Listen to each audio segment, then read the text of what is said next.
On the surface, it's all roses and sunshine, and like a little inch below, it's all, if you could see their unconscious, you'd see two people with their hands around each other's throat.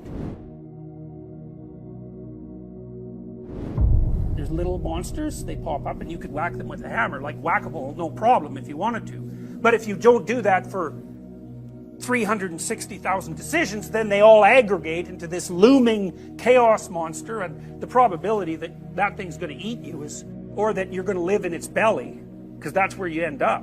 It's a very bad idea, and it's often the case that people just don't have enough time and energy left, or willpower, or character by that time, because they're destroying their own character.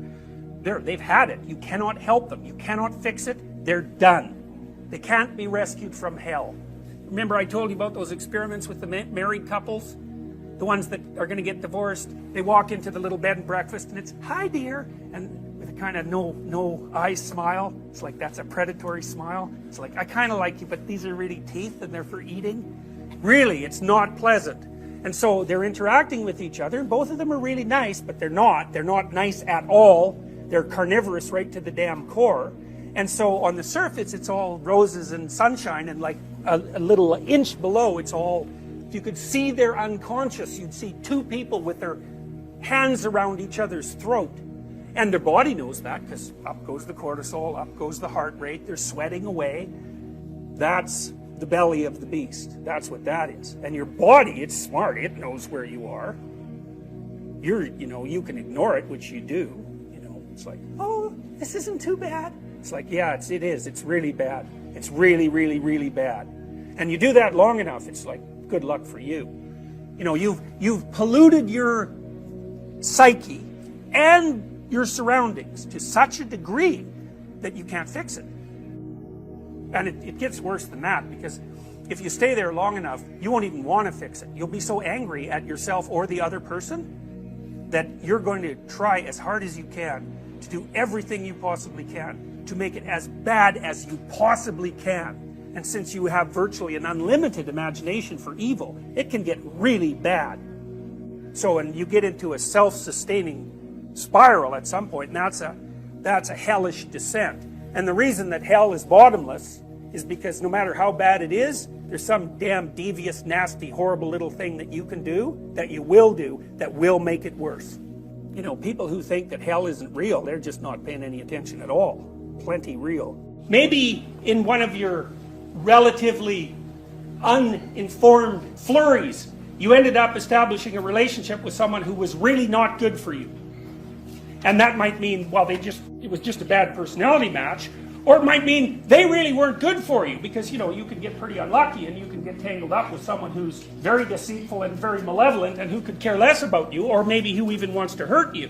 And then you can establish a trusting relationship with them, or at least you trust them, and then one day, you find out that they are not who they said they were, or even more importantly, they are not who you thought they were. And so then maybe you're in a committed relationship and they betray you with someone else. And so then you think, well, there you are at home, and you're perfectly happy about being at home, and then your partner comes home, and for one reason or another, you find out that they're having an affair, or that they've betrayed you, or that they've lied to you in some other spectacularly important way. And maybe it's a lover, maybe it's a family member, maybe it's a sibling, and maybe it's a friend, whatever. It doesn't matter. And so here's the way of thinking about it.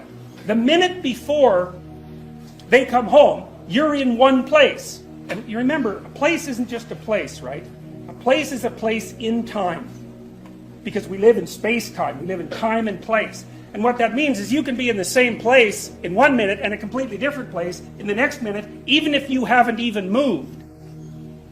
And so place is a very, very complicated idea. So you're sitting at home and you're watching Oprah, and you're perfectly content to do that, and then the person comes home and the bottom of your world falls out.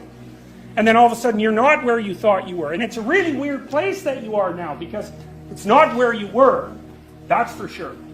But you also don't know where it is, because you don't know who that person is that's in that room with you.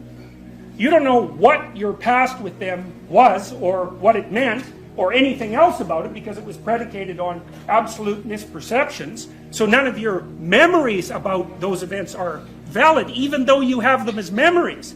And then you have a worse problem, which is if you're betrayed badly enough, not only are you not going to understand your immediate past with that person, oh, and by the way, your future's also gone, so that's a big problem, as is your present has become radically more complex. But it's worse than that, because if you're really betrayed, you're also going to think, who am I that I could be that stupid? And then you're going to think, what is a human being that they can be that corrupt? And so not only have the fundamentals been kicked out of the substructure of your perceptions, but your notion of what it means to be you and what it means to be human might have been seriously disrupted. And you know, the thing about that is that's a non-trivial event. People call that traumatic. It's like a physical wound. In fact, it has, certainly if the trauma is great enough, it can produce a psychophysiological wound, because that sort of trauma, a deep betrayal is a good example, will damage your brain. And maybe you'll recover from it, and maybe you won't. And one of the ways that that's been represented forever in mythological stories is by being swallowed up by a subterranean beast. It's something that comes up from the depths and pulls you down, and then you're in it. The couples who are going to get divorced, they come into the bed and breakfast, and they speak with each other quite calmly, but it's more walking on eggs calm. And while they're speaking with each other calmly, their physiology is like, they're very aroused. And so they're sort of aroused like someone who's facing a predator. So you might think of an unhappy couple as predator and prey to each other. And so the words are there mostly to stop predatory activity, not to actually communicate anything. It's just to keep the surface calm. So then you might think, well, what's under the surface? And what's under the surface, so Freud would say, it's what's under the surface is unconscious. But you can say, well, what's under the surface is one of these hierarchies that's all banged up and twisted and not in reasonable shape. And so people don't want to open the door to that. But they do. This is a Freudian slip. So let's say this goes to the second part of Gottman's observations. The woman goes over to the window and she says, oh, look, there's a cardinal outside. You know, cardinal's that bright red bird, they're kind of cool looking. You know, it's kind of a trivial thing in some sense, but by the same token, it's a little positive thing, and you know, 20 of them in a day is a good thing. Okay, so then the partner, the husband in this example, has a 2x2 matrix of choices. One is, who the hell cares about your stupid bird? Okay, so that's one. The second one is, then you go over and look at the bird, right? And the third one is, you don't make the contempt noise, but you act it out.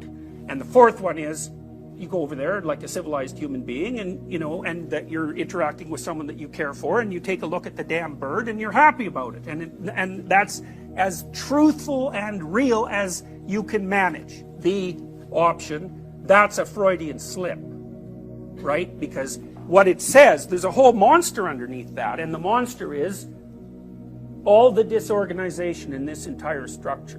We have been tormenting each other about various things for the last 10 years, and none of them are resolved, and I'm not very happy about you for so many reasons I can't even remember all of them, and I can't enumerate them right now because that would take forever, and maybe we would have a huge fight, but by the same token, I'm not going to come over there and make you happy with your stupid bird.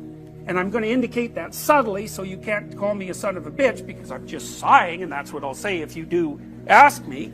But I'm going to load all that up and I'm going to deliver it to you. And what's going to happen to you is, because you're smart, is your heart rate's going to go way up like you're being attacked. And the reason for that is you are.